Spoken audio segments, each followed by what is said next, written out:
Peace. Your boy Bar the Star. Peace. Hip hop preserving the culture. We out in BK again with Bar the Star. What's good, boy? Right, maintaining, man, maintaining.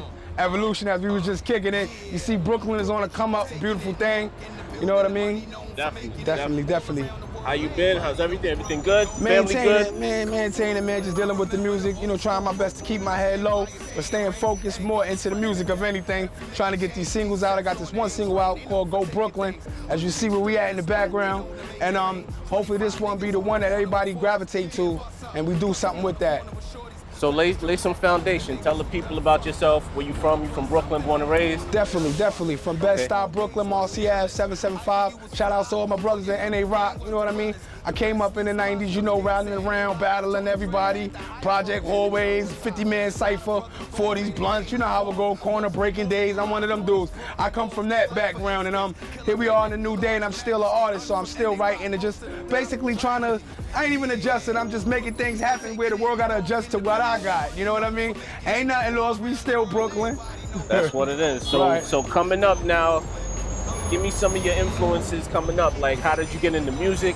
Man, Word is Born. So I would say coming up, Biggie, Jay, Nas, that was a whole different era. Like That listening era, to okay. those, Big L and them, like those bars was everything to me. So like in the 90s it's kind of different to now, because now it's all about like popularity is what makes you a star. But back then you had to have bars, and if your bars wasn't hard, people wasn't trying to hear that. So you was considered corny. Whereas nowadays a lot of people that's rocking, you know what I mean? I ain't taking away from them, but I come from that era where you had to have bars, and also you had to know how to make music. So, you know, that's where I come from. And my influences was like Biggie, peace sister. My influences was like Biggie, Tupac, so on and so forth. Dudes that had a message and told a story. I can go way back if you want. I can take you all the way back to Don't Push Me, cause I'm close to Yeah, so the end. tell me like the first song that got you into hip hop. That's what I from hip hop, want. this is some crazy shit. The first song I heard that I fell in love with from hip hop, I would have to say would be Eazy-E. Eazy-E, this is some crazy shit. And people forget, it was a time Eazy-E was rocking on the East Coast hard. Eazy-E had a song called Easy Does It. And when I heard that song, I was like, this is dope. And then I fell into the whole the NWA era, but then I would hear like Big Daddy Kane and MC Shan and all of these guys. And I would say, yo, this is dope. But I didn't want to start doing it until like the era of Ready to Die. Ready to Die, Illmatic. That's what made me say, okay, I could do this. Smoother Hustler, so forth and so on. And then I got into the era where it was like Papoose, and that's when I was already involved in that. By the time that happened, shouts out to Papoose, shouts out to all of the gentlemen over there. Rafiq, Low Mid, Trigger, Smooth, shouts out. That's what's up. So like you mentioned that you started listening to, well, who was it you said was the first MC? The first MC I heard, to be honest with you, was Eazy-E. My cousin, How did you end up listening to music all the way on the West Coast rather than right here in New York? So my cousins and them, right? I had to be about maybe 9 and 8. So they was a little older than me. They was already like 13, 14. So they was already into the hip hop era. And they was listening to Eazy, and it was like, you couldn't even really listen to it because there was so much cursing as a kid. So that gravitated me to it. But not just the cursing, the storytelling that he would tell. And I just was in love with it. So as I would listen more and more, and I started growing into learning who Eazy-E was, then I know about the NWAs and the Ice Cubes and the Dre's. And that's when I fell in love with it. So I guess the gravitation of what Eazy-E was saying from where we come from. He was like one of the most speaking, besides Don't Push Me, from what's that, the Furious 5. Right, from the Furious 5. Besides that song, Eazy-E was like the first song that I gravitated towards of what we going through in society. And then that's when I had kind of went back and did some research and the Furious 5 and all that. And that's the era, that's where I basically come from with it. Like, I'm coming from the ground to where we come from, and you know, hip hop. So who made you want to do music now? Which artist? To pursue it. Now here we go, this is debatable, so don't judge me. It was Biggie and Tupac in the beginning. Biggie, I believe, and it's funny because it took when Biggie passed away for me to say, I could do this.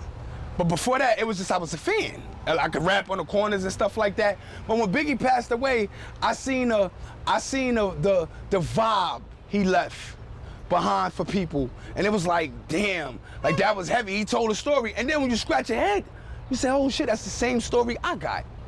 So I said, well, let me put my story out there. So he kind of made me want to pursue it more. Jay made me want to get into the paper. When I seen how Jay-Z was rolling on them tracks, I said, yeah, Jay getting money in this. And that's kind of like what detoured me to go 100% into hip hop. You know what I mean? Because I had the talent. I know I got the talent. I love making music. And I'm trying to get the paper. You know how I go. Right. So Anybody else tell you anything else? They lying. You doing this to trying to make a living? Trying to make a living, definitely. Still trying to make a living. Still. If you couldn't make no money tomorrow, would you still be doing it? I would love it still, because to me, it's a way of life. You know, we wake up in hip hop, like the way we walk, the way we talk. Now some people go in the corporate office and they say, I'm looking for a job. They say, hey, man, help you. Yeah, I can flip burgers and shit. I'm still that kind of guy a little bit, you know what I mean? Where it's like, you know, to adjust 100%, that's just not who I am. You know what I mean? I'm an older dude, so if I ain't adjust yet, it's just hip hop. That's who I am. That's the way of life I live. So how do you feel about people saying that rap is a young man's sport? You know what? When people say that, right, I used to say to myself, they almost caught me with that some years ago. But I said to myself, I said, well, who would tell somebody that's a little more mature and been through the whole shenanigans and know the contracts and the labels, and they're a little older and a little wiser? Who would try to help him? They not, because he know better. You can't jerk him in the record labels no more. You can't jerk him in the contracts. So his thing is to tell you from his experience. So it's good for the powers that be to knock that guy to the side and get all the younger guys so they can keep beating you in the head and having you like rapping and doing all the crazy stuff, and they make all the money and give you a penny of it. That's not where I'm from. So if this was done today, if like I couldn't make a dime for this, I would still rap, because it gives me a way to express, you know, my emotions and how I feel about life. Some people have journals, you know, journeys and stuff, and well, journals. My thing is hip hop. I write it, I rap it. It's what it is. Okay. What about, like, as far as the culture goes, were you into graffiti back in the day, breakdancing? Nah, I ain't even gonna lie, I wasn't into none of that. Back in the days, man, I was on my stick-up bullshit. You was on some shit, okay. I was on some bullshit. But I did run around with a lot of brothers who was into that kind of detoured me from doing a lot of negative stuff. Like, shouts out to Sav Kills, love you, brother. He was always on the underground circuit type, Wu-Tang Clan type, boom bap. So, you know, running around with him, seeing like how he moved in his camp and how they was doing it, you know what I mean? Shouts out to Jay Ronin, another underground, you know, known head. And those are the guys that kind of made me detour, like, want to keep going with the hip hop movement. You know what I'm saying? And that's where basically that crowd right there is the crowd that made me continue to stay lyrical instead of just chasing something that's not there. You know, you can chase a ghost all you want. It doesn't exist. You know what I mean? It doesn't exist. I'm not gonna lie to you. So now tell me, you say you got a song called Brooklyn coming out? Word is born, word is born. So y'all see Barclays Center right here, right? That's why we chose this spot, because I'm pushing this song called Go Brooklyn. It's about Brooklyn. It's about the way I grew up. It's about everybody in Brooklyn, the people I know, Bed-Stuy, Fort Greene, the Bronx. I mean, part stuff, not the Bronx. Shout out to the Bronx too, New York. I love New York, but this one was for Brooklyn because this is where I come from. I was born and raised in Bed-Stuy. Shit was hard. My mom was on drugs. My grandmother raised me. My pops was running the street, so I was a young buck wildin'. My uncles gave me knowledge of self, so I didn't do too much savageness, but I still was in pursuit of happiness, even though I had knowledge of self. And sometimes that's the worst kind of brother, who know better but still continue to do negativity. So, you know, I got my act together and I basically focused on this music stuff. So I just want to give back to where I came from and let the next, because like I said before, I used to look at Biggie and say, wow, and when he died, I said, man, it's like I kind of got to carry the torch. Well, I want a younger brother to see this and say, wow, one day I want to carry the torch from bar to star. You know what I mean? And so forth and so on. And just tell your story, man, and be as you as you can be. Don't let the media tell you you gotta be this, you gotta drink lean and smoke this and drink that. That's bullshit. You hip hop, you live it, who you are, rap it. You see there's all kinds of hip hop. You got anybody from Chance the Rapper on up to 50 Cent. So there's a gap between all these people and they're all successful at what they do. So just be yourself. For all the rappers and all the young guys coming up, wanna be hip hop or get into this genre right here, be yourself, number one. Number two, you gotta have skills. So practice on your skills day and night, and you'll get there. But Brooklyn is a single. Go Brooklyn is a single. I'm promoting that, and check it out. It's coming out soon. I'll have it to you guys this week on Spotify. Should be this week, if not this week, next week, but it's coming soon. And that's how we rolling. You know, Boss So you shooting videos and all that stuff too? Well, I'm gonna get the single out. I'm gonna see how the single roll, and then we definitely gonna shoot the video. But if I shoot the video, you know I'm coming to you. You know I'm coming to you. Right. And chances are the video gonna be right here.